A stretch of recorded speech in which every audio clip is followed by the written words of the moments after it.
ఈ రోజు మంత్రులకి ఇప్పుడు మా దగ్గరికే చాలా మంది బీసీ ఎమ్మెల్యేలు వచ్చినారు, మీరు అపాయింట్మెంట్ ఇవ్వట్లేదు అని చెప్పి.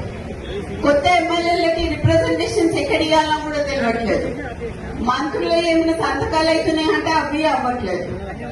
మీరేం చేస్తున్నారు? సరే, ఇప్పుడు వేం నరేందర్ రెడ్డికి సలహాదారుడిగా మీరు ఇచ్చారు కదా, నేను అడగదలుచుకున్నది ఒకటే ఏంటంటే, మరి 3 ఏళ్లలో వేం నరేందర్ రెడ్డి ఏం సలహా ఇచ్చిండు నీకు? నువ్వేం సలహా పాటించి ఏం చేసినావు ప్రజలకు చెప్పాలి. నువ్వు ఆయన ఇచ్చిన సలహా ఏంటిది?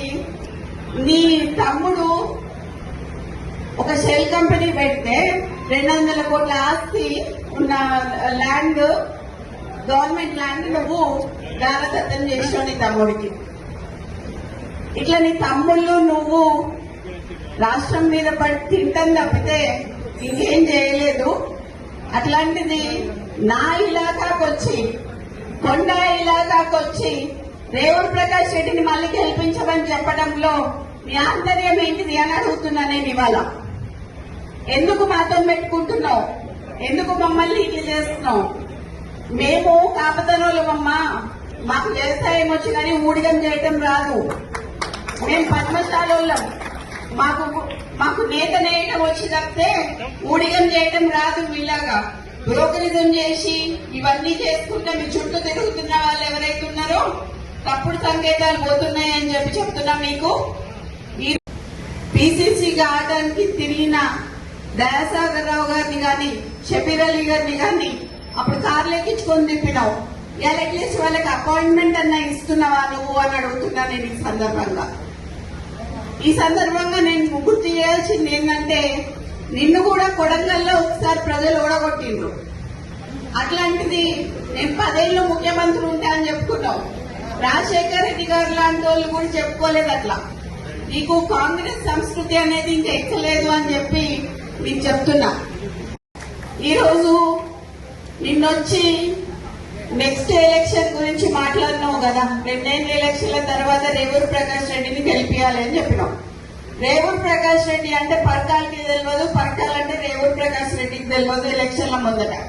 అవునా కాదా? ఎవరు వచ్చిండ్రు? కొండ మురళి వచ్చి తిరిగితే రేవంత్ ప్రకాష్ రెడ్డి గెలిచిండు. ఈ రోజు 4-5 నియోజకవర్గాలలో తిరిగి ఆ రోజు గెలిపించుకున్న వ్యక్తి, నువ్వు కార్లో కూర్చోబెట్టుకుని తిరిగిన వ్యక్తి ఈ రోజు ఎందుకు గుర్తొస్తలేదు నీకు? అంటే ముఖ్యమంత్రి అయితే కళ్ళు నెత్తికెక్కినాయా అని అడుగుతానా నేను నిన్ను? నాకు భయం లేదు.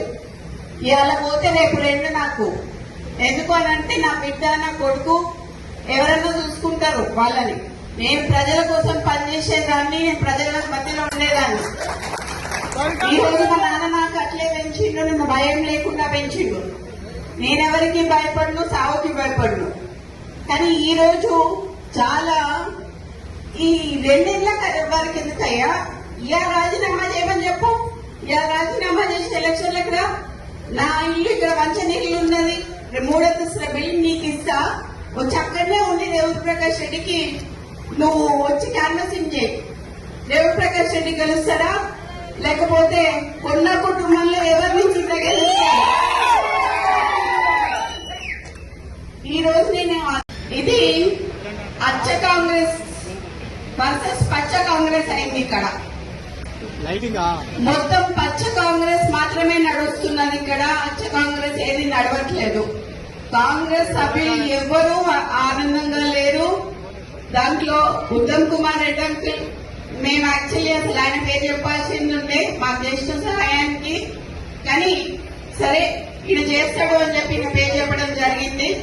కానీ ఈ రోజు మురళీ గారిని మోసం చేయడం అనేది అది చాలా తప్పు కింద నేను భావిస్తున్నాను.